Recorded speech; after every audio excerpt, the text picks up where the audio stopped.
Chapter 1 From San Francisco to London. When I was 27 years old, I worked in an office in San Francisco. I did my job well, and my future was promising.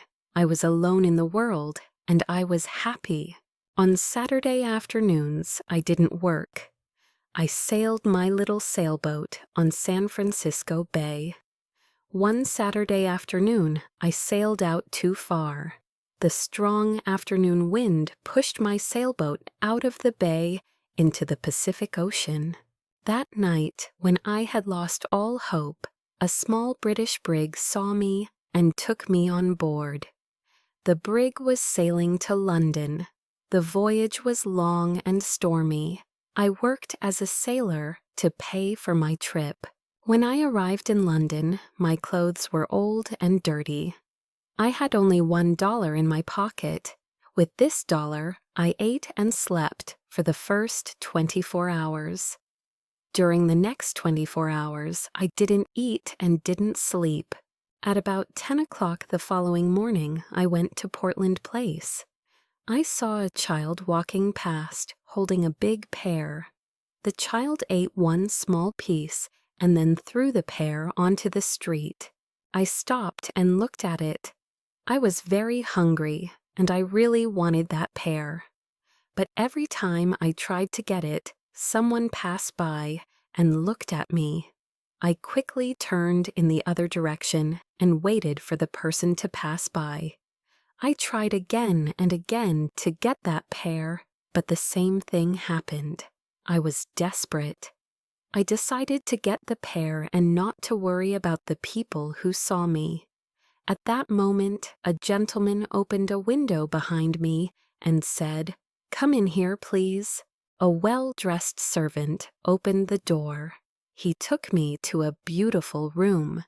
Here, two old gentlemen were sitting and discussing something important. Their breakfast was on the table. I was very hungry, and I stared at their breakfast. I want to tell the reader that the two gentlemen had made a bet several days before. I knew nothing about the bet until later. Let me tell you what happened. Chapter 2 An Unusual Bet. The two old gentlemen were brothers. For several days, they argued about a very strange subject. They decided to end their argument with a bet, as the English usually do. The following was the subject of the bet. The Bank of England issued 2 banknotes of $1 million each for a public transaction with a foreign country. England used one banknote and the other remained in the bank. At this point, Brother A said to Brother B, "If an honest and intelligent stranger arrives in London without a friend and without money, except for the $1 million banknote, he will starve to death." Brother B answered, "No, I don't agree." Brother A said, "If he goes to the bank or anywhere else to change this big note, the police will put him in prison. Everyone will think he stole it." They continued arguing for days until Brother B said, "I'll bet $20,000 that the stranger will live for 30 days with the banknote and not go to prison." Brother A accepted the bet. He went to the bank and bought the $1 million banknote. After, he returned home and prepared a letter. Then the two brothers sat by the window and waited for the right man for the bet. They saw a lot of honest faces go by, but they were not intelligent enough. Several faces were intelligent, but they were not honest. A lot of faces were honest and intelligent, but they were not poor enough. Other faces were honest, intelligent, and poor, but they were not strangers. When they saw me from the window, they thought I was the right man. They asked me questions, and soon they knew my story. Finally, they told me I was the right man for the bet. I asked them to explain the bet. One of the gentlemen gave me an envelope. I wanted to open it, but he said, "No, don't open it now." Wait until you are in your hotel room, then read it very carefully. I was confused and I wanted to discuss the subject with them, but they didn't. I felt hurt because I was the subject of a joke. When I left their house, I looked for the pair on the street. It was gone. I was quite angry with those two gentlemen. Far from their house, I opened the envelope. I saw that there was money inside. I didn't stop to read their letter. I ran to the nearest eating place. I ate and ate and ate. At last, I took out the envelope with the money to pay for my meal. I looked at the banknote and almost fainted. It was a banknote worth $5 million. I was speechless. I stared at the banknote. The two gentlemen had made a big mistake. They probably wanted to give me a $1 banknote. I saw the owner of the eating place staring at the banknote too. We were both surprised. I did not know what to do or say, so I simply gave him the note and said, "Give me the change, please." "I'm very sorry, but I can't change this banknote, sir." "I don't have any other money. Please change this note." The owner then said, "You can pay for this food whenever you want, sir. I understand that you are a very rich gentleman. You like playing jokes on people by dressing like a poor man. You can come here and eat all you want whenever you want. You can pay me when you want." Chapter 3. The Letter. When I arrived, the same servant opened the door. I asked for the two gentlemen. "They are gone," the servant said. "Gone? Gone where?" "Oh, on a journey." "But where did they go?" "To the continent, I think." The continent? There were no signature, no address, no date on the letter. How strange. I didn't know what to think. I went to a park, sat down, and thought about what to do. After an hour, I reached the decision that follows. The two old gentlemen are playing a game that I don't understand. They are betting on me. But at that time, I didn't know anything about the details of the bet.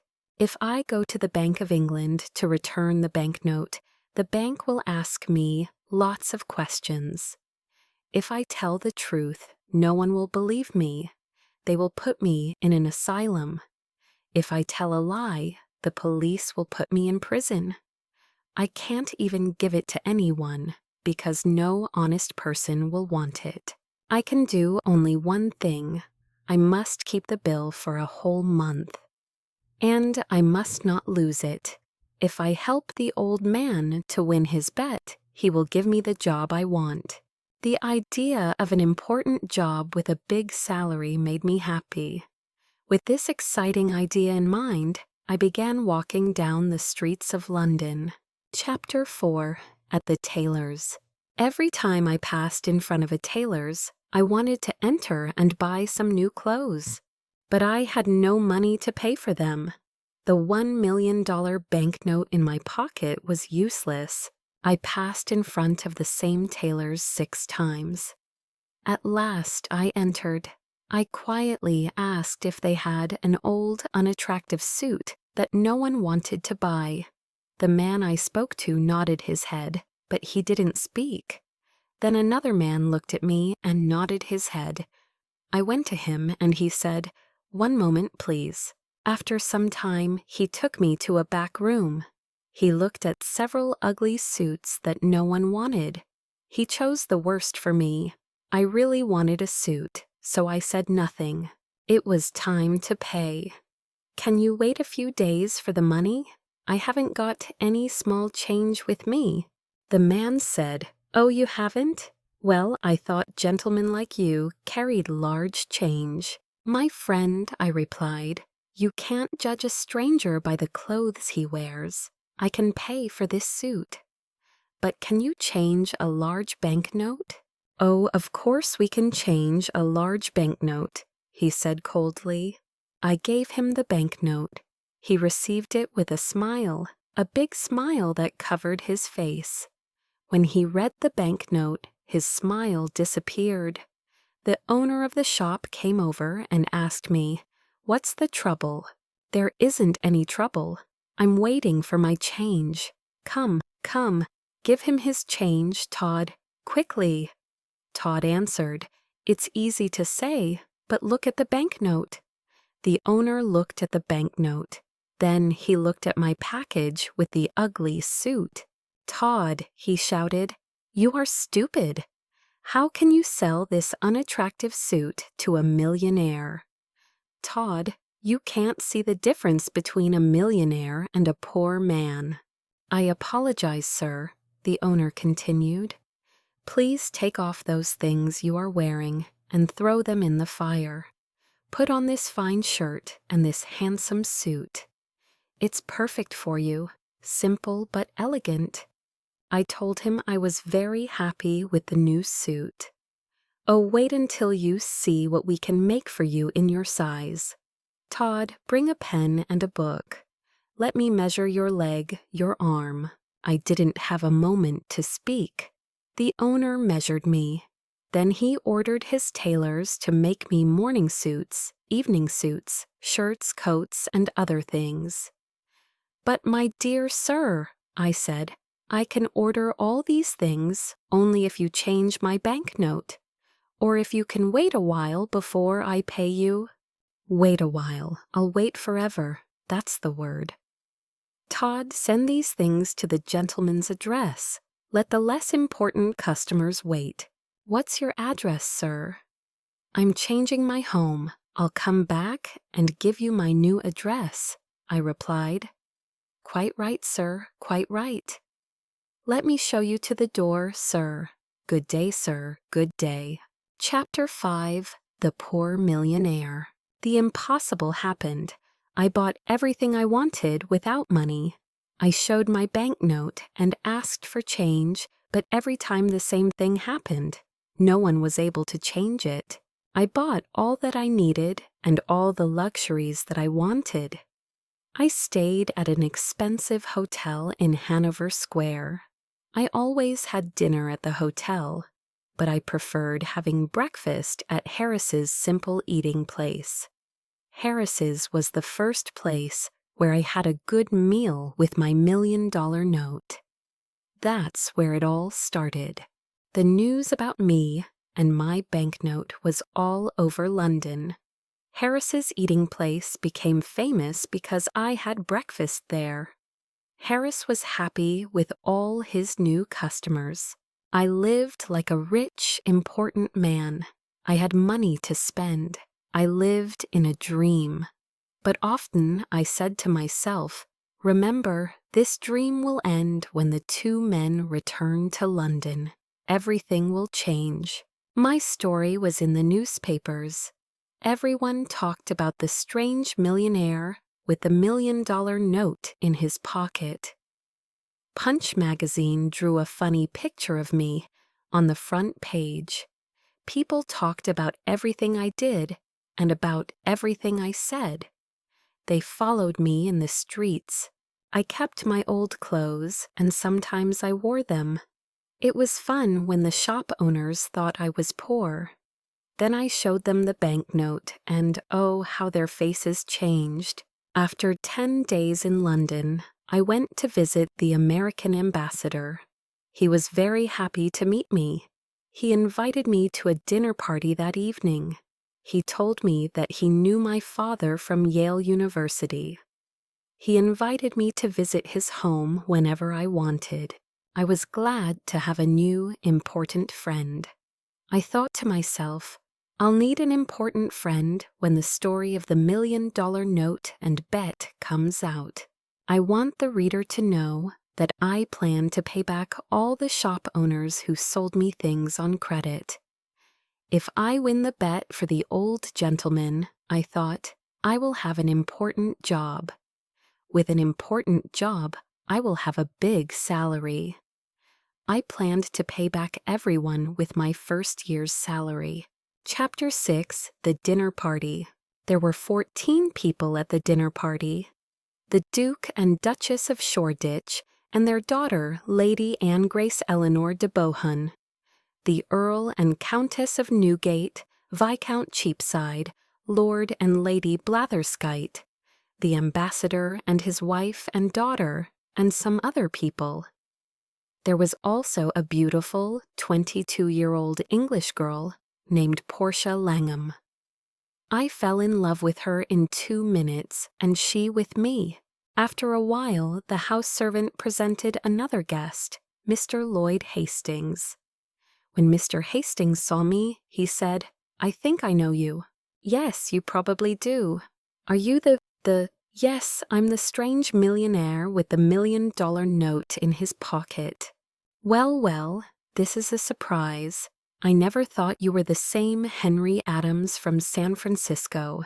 6 months ago, you were working in the offices of Blake Hopkins in San Francisco. I remember clearly. You had a very small salary, and at night, you helped me arrange the papers for the Gould and Curry Mining Company. Now you're a millionaire, a celebrity here in London. I can't believe it. How exciting. I can't believe it either, Lloyd. Just 3 months ago, we went to the Miners' Restaurant. No, it was the What Cheer restaurant. Right, it was the What Cheer. We went there at 2 o'clock in the morning. We had steak and coffee.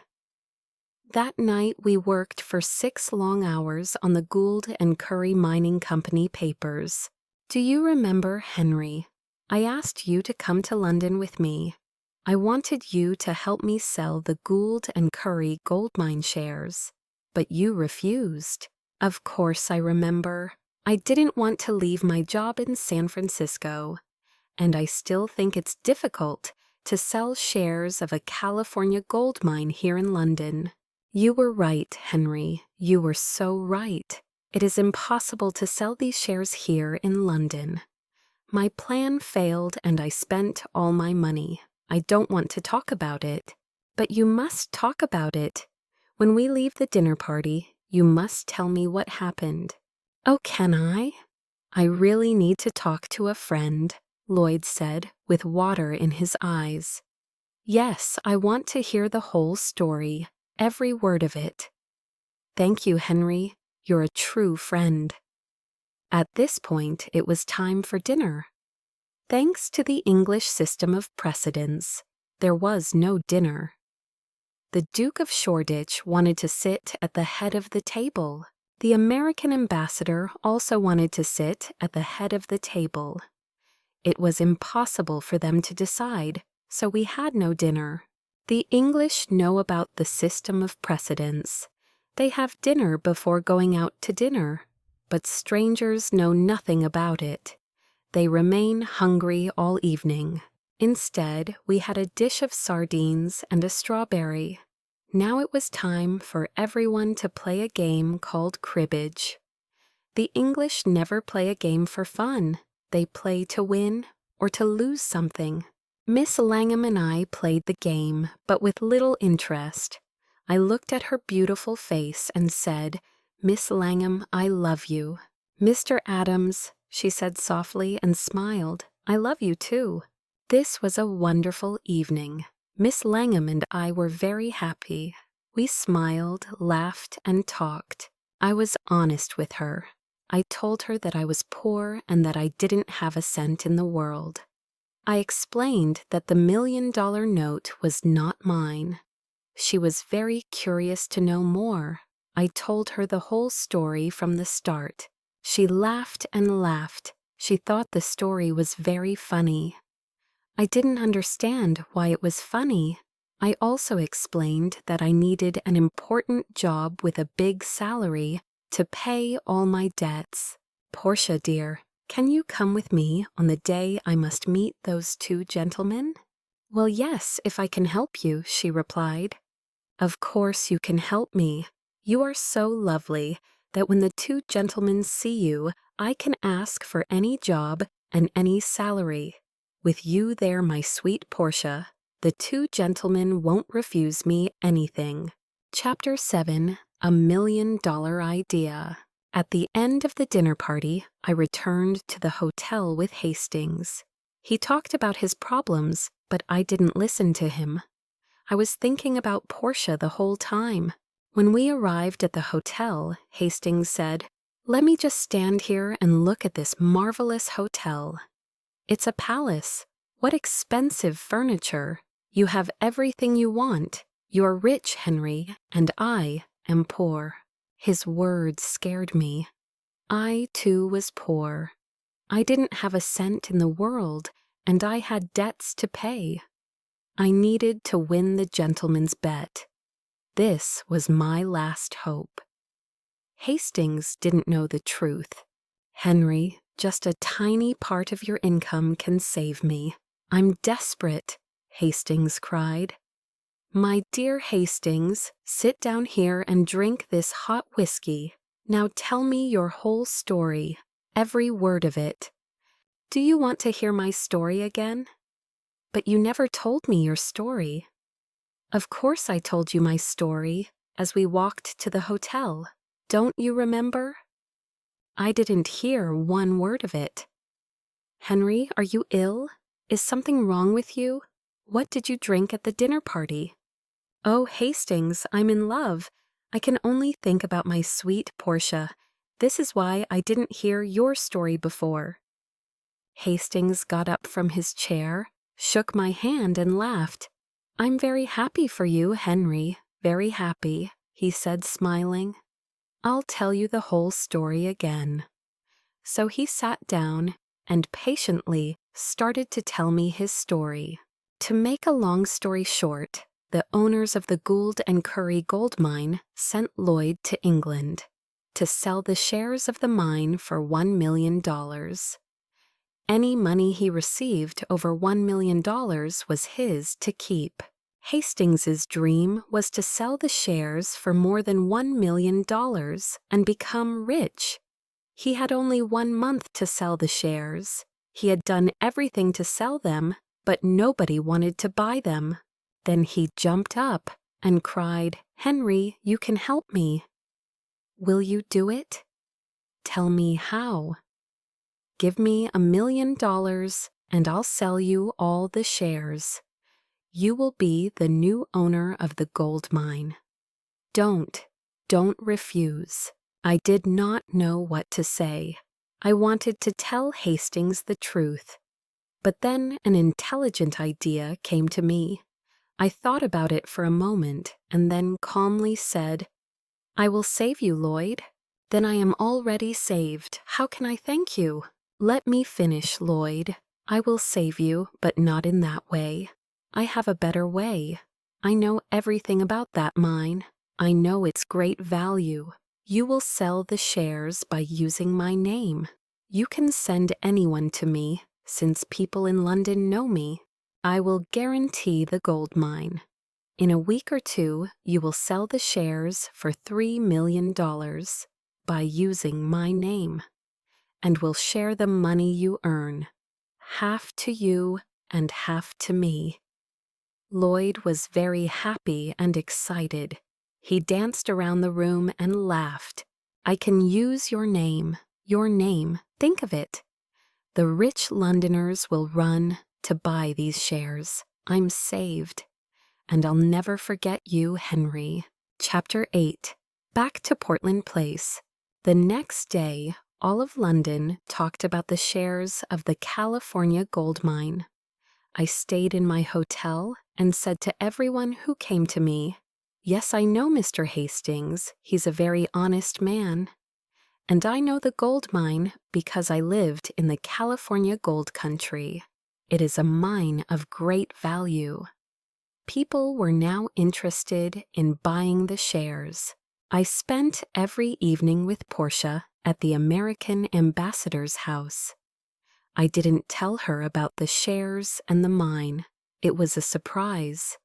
We talked about our love and our future together. Finally, the end of the month arrived. Lots of rich Londoners bought the shares of the mine. I had $1 million of my own in the London and County Bank. And Lloyd did too. It was time to meet with the 2 old gentlemen. I dressed in my best clothes and I went to get Portia. Before going to Portland Place, Portia and I talked about the job and the salary. Portia, you are so beautiful. When the two gentlemen meet you, they will give me any job and any salary I ask for. Henry, please remember that if we ask for too much, we will get nothing. Then what will happen to us? Don't be afraid, Portia. When we arrived, the same servant opened the door. There were the two old gentlemen having tea. They were surprised to see Portia. I introduced her to them. Then I said, "Gentlemen, I am ready to report to you." "We are pleased to hear this," said one gentleman. "Now we can decide the bet that my brother Abel and I made. If you won for me, you can have any job in my power. Do you have the $1 million note?" "Here it is, sir," and I gave it to him. "I won," he shouted. "Now what do you say, Abel?" "I say he survived, and I lost $20,000. I can't believe it." "I have more to tell you," I said, "but it's a long story. I'll tell you another time. For now, look at this." "What?" "A certificate of deposit for $200,000. Is it yours?" "It's mine. I earned it by using the banknote you lent me for a month." "This is astonishing. I can't believe it." Portia looked at me with surprise and said, "Henry, is that really your money?" "You didn't tell me the truth." "No, I didn't, but I know you'll forgive me." "Don't be so sure. You told me a lie, Henry." "Dearest Portia, it was only for fun. Come, let's go now." "But wait, my gentleman said. "I want to give you the job and the salary you choose." Thank you with all my heart, but I don't want the job." "Henry, you didn't thank the good gentleman in the right way. Can I do it for you?" Portia said. "Of course you can, my dear." Portia walked to my gentleman, sat on his lap, and kissed him on the mouth. Then the two old gentlemen shouted and laughed. I was amazed. What was happening? "Papa," said Portia, "Henry doesn't want your job. I feel very hurt." "Darling, is that your father?" I asked. "Yes, he's my stepfather, a dear man." "Now do you understand why I laughed when you told me your story?" "My dearest sir," I said, "I want to take back what I said. There is a job that I want. Tell me. I want the job of son-in-law." Well, but you were never a son-in-law before. Do you know how to do this job?" "Try me, please. Try me for 30 or 40 years, and if—" "Oh, all right. Take her." Were Portia and I happy? There aren't enough words in the dictionary to describe our happiness. When the Londoners heard the whole story of my adventures with the banknote, they talked of nothing else. Portia's father took the banknote back to the Bank of England and cashed it. Then he gave us the cancelled banknote as a wedding present. We put it in a picture frame and hung it on the wall in our new home. And so I always say, yes, it's $1 million banknote, but it only bought one thing in its life, the most valuable thing in the world, Portia.